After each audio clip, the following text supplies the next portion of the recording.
வேதம் சொல்கிறது, குறித்த காலத்திற்கு இன்னும் தரிசனம் வைக்கப்பட்டு இருக்கிறது. தாமதித்தாலும் அதற்கு காத்திரு, அது பொய் சொல்லாது, நிச்சயம் அது நிறைவேறும். ஆமென்.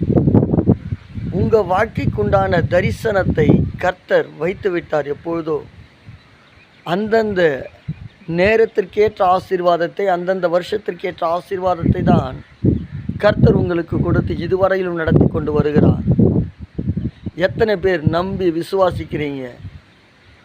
தாமதம் என்பது அது எனக்கு மட்டும்தான், என் தேவனுக்கு சரியான நேரம். நான் ஏதோ தாமதமாகுதே, என் சூழ்நிலைகள் இப்படி தட்டி தடுமாறி கொண்டு இருக்கிறதே, பரத்திலிருந்து எனக்கு ஒத்தாசை வரும் என்று முழங்கால் படியிட்டு நான் ஜெபித்து காத்து கொண்டு இருக்கிறேனே என்று நீங்கள் புலம்பாதிருங்கள். உங்கள் புலம்பல்கள் எப்போதோ கர்த்தருடைய சமூகத்தில் எட்டப்பட்டாயிற்று. ஆனாலும் ஏற்ற சமயம் வரப்போகிறது. தேவன் உங்களுக்கு ஆசீர்வாதத்தை கொடுக்க போகிறார். அவருடைய மகிமை உங்களை மூடப் போகிறது. கர்த்தருடைய மகா பெரிய ஆசீர்வாதத்தை பெற்ற ஒரு தலைமுறையாய் தேவன் உங்களை முன்குறித்து வைத்திருக்கிறார். சோர்ந்து போகாதிருங்க. என் தரிசனத்தை கர்த்தர் நிச்சயம் நிறைவேற்றுவார். ஆமென். உங்கள் தரிசனம் நிறைவேறும்.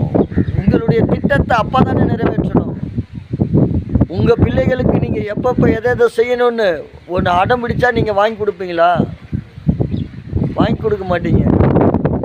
அந்த நேரத்தில் அந்த பிள்ளைக்கு அது ஆபத்து வரும்னு தெரிஞ்சு நீங்கள் வாங்கி கொடுக்கவே மாட்டீங்க. அதுபோல தான் நம்ம தெய்வம் உங்களையும் என்னையை விட ஆயிரம் ஆயிரம் ஆயிரம் லட்சம் மடங்கு அதிகமாய் நம்மை நேசிக்கிறார். அதனால தான் எப்போ எதை கொடுக்கணுமோ ஏற்ற காலத்தில் ஏற்ற உயர்வை கொடுத்து உங்களை ஆசீர்வதிப்பார். தாமதமாகுதா? ஸ்தோத்திரம் பண்ணுங்க. இன்னும் தாமதமாகுதா? கம்பீரித்து பாடுங்க. இன்னும் உங்கள் ஜெபம் தாமதமாகி கொண்டே இருக்கிறதா? இதோ கர்த்தர் எனக்காக வைத்த தரிசனத்தை நிறைவேற்றுகிற காலம் வருகிற வரையிலும் துதிப்பேன் துதிப்பேன், துதித்து கொண்டே இருப்பேன். என் தேவன் என் தரிசனத்தை நிச்சயம் நிறைவேற்றுவார். ஆமென். நிச்சயமாக உங்கள் தரிசனம் நிறைவேறும்.